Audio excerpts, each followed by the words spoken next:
ओम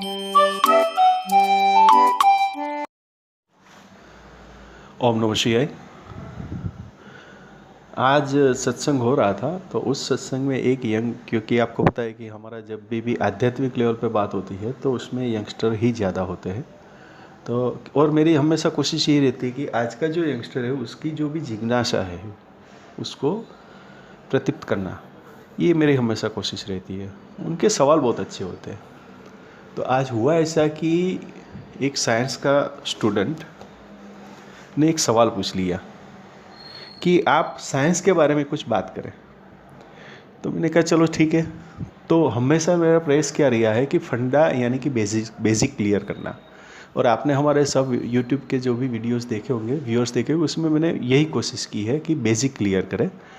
कोई भी चीज़ हो, अगर बेसिक अगर एक बार क्लियर हो गया तो फिर न्यू अपने आप फिर ऊपर कितनी भी इमारत बना लो। तो व्हाट इज़ साइंस? तो मैंने आगे कोई वीडियो में बताया था कि कोई भी चीज़ का अगर आपको बेसिक जानना है, हालांकि एंड तक, स्टार्ट से लेके एंड तक, तो वो सबके मूल अपने धर्म के अंदर पड़े हैं। तो उसने सोचा कि फिर ये बीच में धर्म कहाँ से आया? तो अपना जो धर्म है उसका नाम धर्म है, पर अगर आप उसके अंदर थोड़ा भी डीप में जाओगे तो आपको पता चलेगा कि वो एक साइंस ही है। अभी साइंस कैसे प्रूव भी तो करना पड़ेगा, क्योंकि बोलने से कुछ नहीं होता है।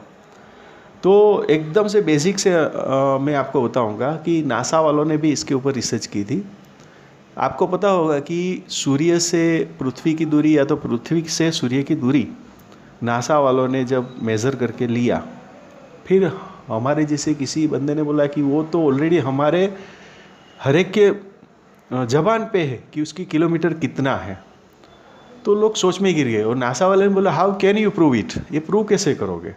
तो हनुमान चालीसा आप ले लो। हनुमान चालीसा के अंदर सूर्य से पृथ्वी की यानी कि पृथ्वी से सूर्य की अंतर उसमें बताया गया है, जो हम हर रोज़ बोलते हैं। ठीक है, तो ये अपना साइंस है। ठीक है, और मैं इसको साइंस मानता हूँ, यानी कि जो अपना धर्म है वो इटसेल्फ साइंस है। आप इसके अंदर कोई भी चीज़ ले लो, से फॉर एग्जाम्पल आप धातुवाद ले लो, धातु शास्त्र ले लो, वनस्पति शास्त्र ले लो, जीव विज्ञान ले लो, भूगोल ले लो, खगोलीय ले लो, कुछ भी ले लो, उसका बेसिक यानी कि व्हाट इज से चालू होगा और एंड तक कंप्लीट नॉलेज अगर आपको चाहिए कोई भी चीज़ का, जिसको हम आज के दिन में साइंस कहते हैं। साइंस जहाँ पे अटका है वो तो बेसिक है, आप समझ लो।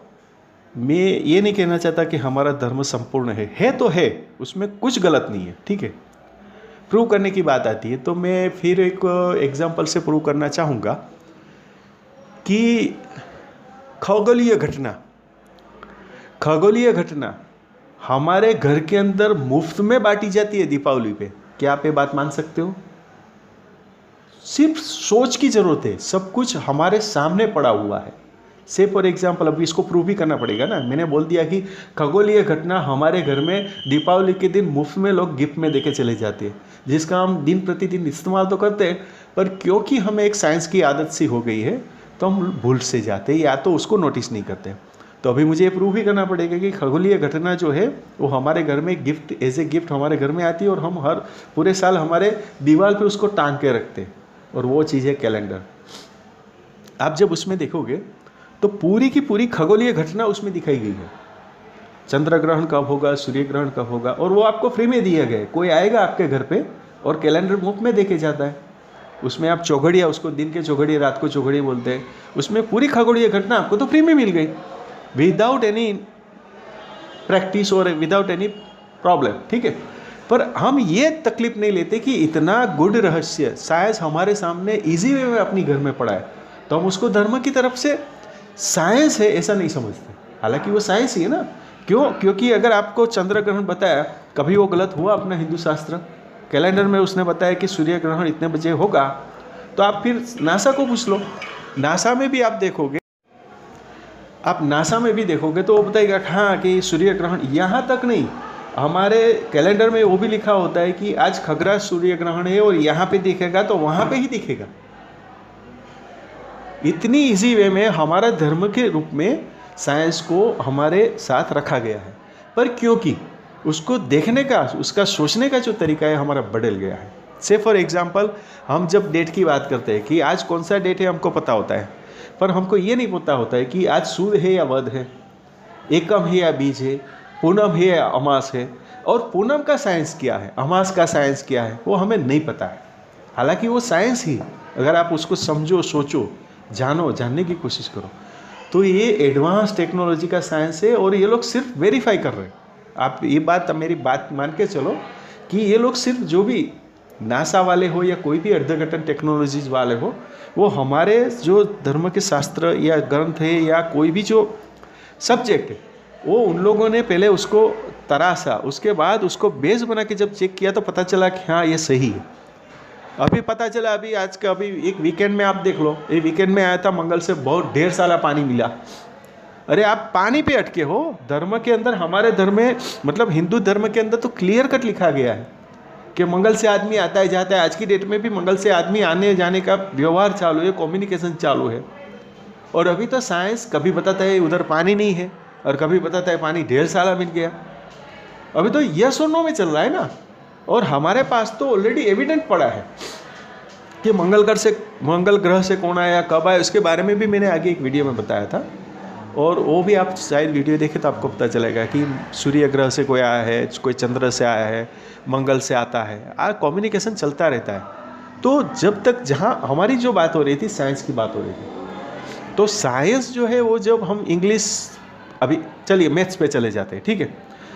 मैथ्स के अंदर आप देख लो, आर्यभट्ट की ये सब शोध है, जो भी रिसर्च है, आप आर्यभट्ट का बेस पकड़ो तो आपको पता चल जाएगा, जिसको हम जीरो का आविष्कार भी बोलते हैं, ठीक है। तो हम लोग पहले से इसका इस्तेमाल करते थे। और भी बहुत सारे, आपको शायद ये जान के आश्चर्य लगेगा और मेरी बात गलत लगे तो आप चेक कर लेना, कंप्यूटर को सबसे ज़्यादा अंडरस्टैंडिंग भाषा कौन सी होता है आपको? संस्कृत। नासा ने प्रूव किया है, वो बोलता है कि कंप्यूटर को अगर समझ में आने वाली और अच्छी भाषा है तो वो है संस्कृत। और आज की डेट में हम संस्कृत को घिनौना समझते, संस्कृत के बारे में पता नहीं। और फॉरेन में चले जाइए आप, कौन सा है, लंदन में या कोई जगह पे कंपलसरी सब्जेक्ट है, पढ़ाने में कंपलसरी सब्जेक्ट है। क्यों सब्जेक्ट कंपलसरी है? इसलिए क्योंकि ये साइंस है, दे एक्सेप्ट इट, कि ये जो हिंदुइज्म है, ठीक है, ये हिंदुइज्म के अंदर जो धर्म के रूप में जो बताया गया है, उसके पीछे की जो सोच है वो साइंस ही है। तो अगर इसमें हम लोग बात करें ना, तो कोई भी चीज़ में अगर आपको डाउट हो या आपको लगता है कि साइंस की अपनी खुद की रिसर्च है, तो आप कुछ मत करिए, आप उसके अंदर चले जाइएगा, धर्म के अंदर, तो उसके जो रूट है वो आपको धर्म में ही मिलेंगे, ठीक है। तो मैं ये कहना नहीं चाहता कि साइंस जो है आज का, उसको नीचा गिराना नहीं चाहता, उसकी अपनी इम्पोर्टेंस है, अपनी जगह पे सही भी है, पर उसका जो नींव है वो हमारे धर्म के अंदर पड़ा हुआ है, ऐसा मेरा खुद का मानना है।